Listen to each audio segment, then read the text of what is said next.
Union budget 2025 के बाद real estate की तरफ से 200 से ज्यादा प्रेस रिलीज मेरे मेल बॉक्स में, और हर प्रेस रिलीज इस बजट को हिस्टोरिक बता रहा है। क्या रियल एस्टेट की विश लिस्ट 2025 बजट में पूरी हो गई है?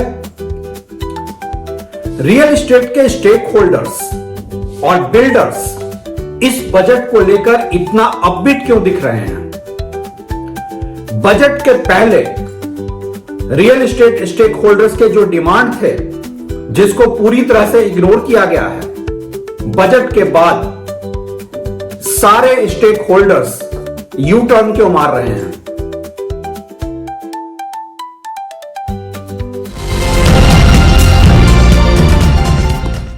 बजट के बाद रियल एस्टेट स्टेक होल्डर्स के जो कमेंट आ रहे हैं, वो उनके कंसर्न को एड्रेस करने से ज्यादा उस पर सवाल खड़े कर रहा है। जितने भी लीडिंग वॉइसेज हैं, चाहे वो बिल्डर्स हों या दूसरे स्टेक होल्डर्स हों, वो इतने हास्यास्पद तरीके से इस बजट की अब तारीफ कर रहे हैं, एक ऐसे बजट के जिसमें सेक्टर को प्रैक्टिकली कुछ नहीं मिला है। एटलीस्ट उनकी जो लीडिंग डिमांड्स थी उसको एड्रेस नहीं किया गया है। प्री बजट में उनके बहुत लंबे चौड़े डिमांड्स रहते हैं और यह हर बार होता है। रियल एस्टेट स्टेक होल्डर्स का दावा होता है कि रियल एस्टेट में वो कैपेबिलिटी है, वो पोटेंशियल है जो इकोनॉमिक ग्रोथ का इंजन बन सकता है। आफ्टर ऑल, रियल एस्टेट में बैकवर्ड और फॉरवर्ड लिंकेजेस से करीब 200 इंडस्ट्रीज डायरेक्टली अफेक्ट हो रही है। इसी के साथ यह भी सच है कि कंस्ट्रक्शन जो है वो second largest economic activity India में है, एग्रीकल्चर के बाद। काफी हद तक रियल एस्टेट के जो स्टेक होल्डर्स हैं, उनका यह दावा सही भी दिखता है अगर आप ग्राउंड रियलिटी को नहीं देखें और शेयर फेस वैल्यू पे उनकी बात को सुनें, क्योंकि ग्राउंड रियलिटी बहुत डिफरेंट है। हम इसके पहले कि रियल एस्टेट को क्यों नहीं मिला, क्या नहीं मिला, इस पर जाएं, मुझे लगता है हमें 7 की डिमांड को उठाकर देखने की जरूरत है। 7 की डिमांड जो सेक्टर के बिजनेस के लिए थे और 7 की डिमांड जो बायर्स के लिए थे।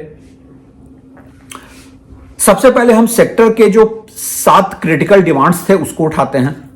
Demand number 1, industry status. हालांकि मेरा एक फंडामेंटल ऑब्जेक्शन है कि आप इंडस्ट्री स्टेटस मांग क्यों रहे हैं? ताकि आपको इंस्टीट्यूशनल फंडिंग मिले। सवाल यह उठता है, क्या आप इंडस्ट्री की तरह ऑपरेट करते हैं? क्या आप एक प्रोडक्ट बनाकर बेचते हैं या पहले बेच देते हैं फिर प्रोडक्ट बनाते हैं? दूसरी बात, क्या यह सच नहीं है कि हिस्टोरिकली सबसे ज्यादा फिस्कल मिसमैनेजमेंट और पैसे का साइफन ऑफ किए जाने के इंसिडेंट्स रियल एस्टेट में हुए हैं? तो इंडस्ट्री स्टेटस का डिमांड फंडामेंटली मुझे गलत दिखता है, और एनीवे फाइनेंस मिनिस्टर ने सालों साल इस डिमांड को नहीं माना है, इस बार भी यह इग्नोर हुआ है। दूसरा demand number 2, single window clearance real estate projects के लिए। यह एक लेजिटिमेट डिमांड है और मैं आज तक नहीं समझ पाया हूं कि यह क्यों नहीं हो पा रहा है। आखिर मल्टीप्लिसिटी ऑफ अथॉरिटीज को कैसे चेक किया जाए? बहरहाल यह डिमांड नहीं माना गया है। Demand number 3, construction raw materials पे जीएसटी कम करना। Again demand ignored. Demand number 4, construction material पे इनपुट टैक्स क्रेडिट नहीं मिला है, और जब बिल भी रहा था तो बहुत सारे ऐसे इंसिडेंट्स थे जहां पे बिल्डर्स जो बेनिफिट है वो बायर को पास ऑन नहीं कर रहे थे। बहरहाल यह डिमांड भी इग्नोर्ड। डिमांड नंबर 5, हाउसिंग को इंफ्रास्ट्रक्चर स्टेटस की तरफ ले जाना। डिमांड को टच भी नहीं किया गया है बजट में। डिमांड नंबर 6, एफोर्डेबल हाउसिंग का जो प्राइस कैप है 45 लाख, उसको बढ़ाकर 70 लाख किया जाना। यह डिमांड सेक्टर का कहना है कि हम होम बायर्स के बिहाफ पे उठा रहे हैं, लेकिन एक्चुअली वो अपने लिए उठाना चाह रहे थे, क्योंकि वो लो कॉस्ट हाउसिंग में, ईडब्ल्यूएस हाउसिंग में, एफोर्डेबल हाउसिंग में जाना नहीं चाहते हैं। अगर मेरा एक फंडामेंटल सवाल है कि अगर एफोर्डेबल हाउसिंग की प्राइस कैप को 45 लाख से बढ़ाकर 70 लाख कर दिया जाए, तो क्या एक एवरेज इंडियन की एफोर्डेबिलिटी को वो अफेक्ट करेगा? जिसके पास आज 45 लाख का घर खरीदने को पैसे नहीं है, क्या वो 70 लाख का घर खरीद पाएगा? डेवलपर लो कॉस्ट हाउसिंग में क्यों नहीं जाना चाहते हैं? यह डिमांड भी इग्नोर हो गया है। डिमांड नंबर 7, स्वामी फंड स्ट्रेस्ड प्रोजेक्ट के लिए फिर से दिया जाना। यह एक डिमांड मान लिया गया है। हालांकि इसमें भी जो डिफॉल्टर बिल्डर हैं उनको पूरी तरह ब्लैकलिस्ट किए जाने की जरूरत थी। जरूरत इस बात की थी कि उनको एक ऐसे बिजनेस में जहां एंट्री बैरियर नहीं है उनको पूरी तरह से ब्लैकलिस्ट किया जाए, जो नहीं किया गया है। बट बहरहाल 7 डिमांड में से एक को मान लिया गया है। Thank you all for subscribing our channel and posting your comments. I appreciate. Trust me, I take time to read all the comments and I take your comments, feedback and queries with due professional seriousness.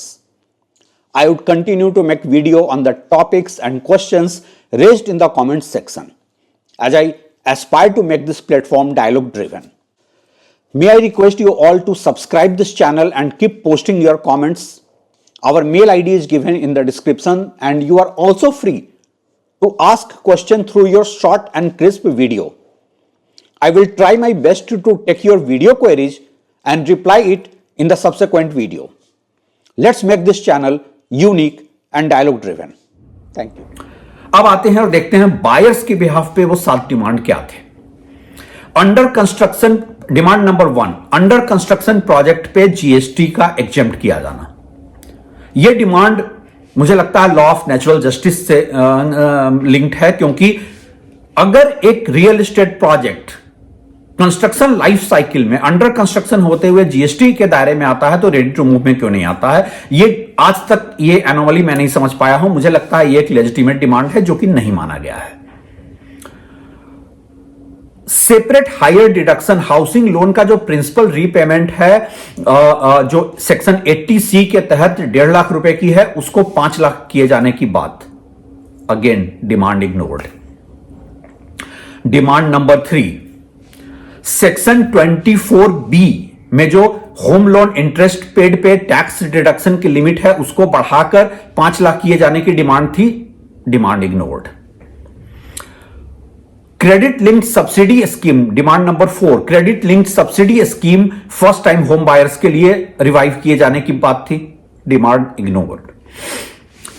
Demand number 5, affordable housing के लिए tax holiday under section 80 IBA, इस budget ने उसे touch नहीं किया है, demand ignored. Demand number 6, first time home buyers के लिए अफोर्डेबल हाउसिंग में सेक्शन 80 EEA के तहत tax benefits, again finance minister ने उसे टच भी नहीं किया है, demand ignored. Demand number 7, tax exemption on rental housing, हां ये एक डिमांड मान ली गई है। आपके पास अगर आप 2 घर हैं तो आपको डीम्ड नॉशनल रेंटल नहीं लगेगा, 2 घर आप सेल्फ ऑक्युपाइड रख सकते हैं, और अगर आप रेंट पे देते हैं तो टीडीएस डिडक्शन की लिमिट भी 2.4 लाख से बढ़ाकर 6 लाख कर दी गई है। तो हम देख रहे हैं कि 7 डिमांड हमने उठाया सेक्टर का, 7 डिमांड होम बायर का, और 7 में एक एक डिमांड दोनों के माने गए हैं। लेकिन इंडस्ट्री के जो चीयर लीडर्स हैं उनके ओवरटोन्स से कोई भी न्यूट्रल एनालिस्ट कंफ्यूज हो जाएगा। मेरे ऐसे रियल एस्टेट के स्टेक होल्डर्स से कुछ सवाल हैं, और चूंकि हमने 7 डिमांड की बात की थी तो मैं इनसे 7 सवाल पूछना चाहता हूं। सवाल नंबर 1, क्या रियल एस्टेट के जो डिमांड्स थे उसका 1/3 भी उन्हें मिला है? नहीं। क्वेश्चन नंबर 2, क्या वो अपने डिमांड के साथ सीरियस ही नहीं थे जो आज उनके ओवरटोन बदल गए हैं? क्वेश्चन नंबर 3, क्या ये डिमांड्स बजट के पहले सिर्फ एक प्रेशर पॉस्चरिंग था? क्वेश्चन नंबर 4, क्या ये रियल एस्टेट स्टेक होल्डर्स पहले से जानते थे कि उन्हें कुछ टेंजिबल नहीं मिलेगा, कुछ सिल्वर लाइनिंग यहां वहां को ही उन्हें एप्रिसिएट करना पड़ेगा? क्वेश्चन नंबर 5,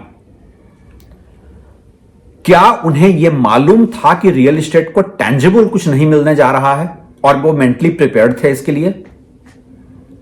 क्वेश्चन नंबर 6, हर बजट के बाद ये जो बिल्डर्स और दूसरे स्टेक होल्डर्स जो बजट को हिस्टोरिक बजट बताते हैं, गेम चेंजिंग बजट बताते हैं, तो अगर पिछले कुछ सालों में हर बजट गेम चेंजर रहा है तो गेम चेंज कब होने जा रहा है? क्वेश्चन नंबर 7, आखिरी और सबसे जरूरी सवाल, आपके बजट के पहले के ओवरटोन और बाद के ओवरटोन में जो यू टर्न होता है वो इतना हिपोक्रिटिकल क्यों होता है?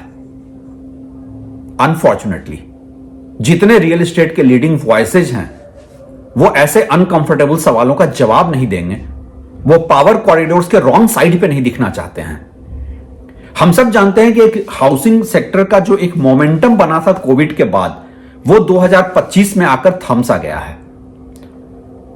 रियल एस्टेट सेक्टर का जो टारगेट है कि हमारा वैल्यूएशन $1 ट्रिलियन होगा या कुछ 4.7 ट्रिलियन, कुछ लोग 10 ट्रिलियन कहते हैं, जिसके भी जो भी डिस्टेंट ड्रीम्स हैं, आप इसको $50 ट्रिलियन भी क्यों नहीं कहते हैं, आज की तारीख में कोई भी by any stretch of imagination ये पूरा नहीं होने जा रहा है। बजट के पहले जो इकोनॉमिक सर्वे हुआ उसने हाउसिंग डिमांड को, अर्बन हाउसिंग डिमांड को 93 मिलियन बताया है बाय 2036। क्या यह पूरा होने जा रहा है? ये ऐसे ही पूरा होगा जैसे फाइनेंस मिनिस्टर निर्मला सीतारमण का यह कहना कि विकसित भारत में जीरो पॉवर्टी होगी, क्वालिटी एजुकेशन होगा, हाई क्वालिटी और affordable and comprehensive health care होगा। अगर इतने लॉफ्टी क्लेम रोड मैप होते तो हम शायद एक दूसरी ही दुनिया में जी रहे होते। एक आखिरी पॉइंट,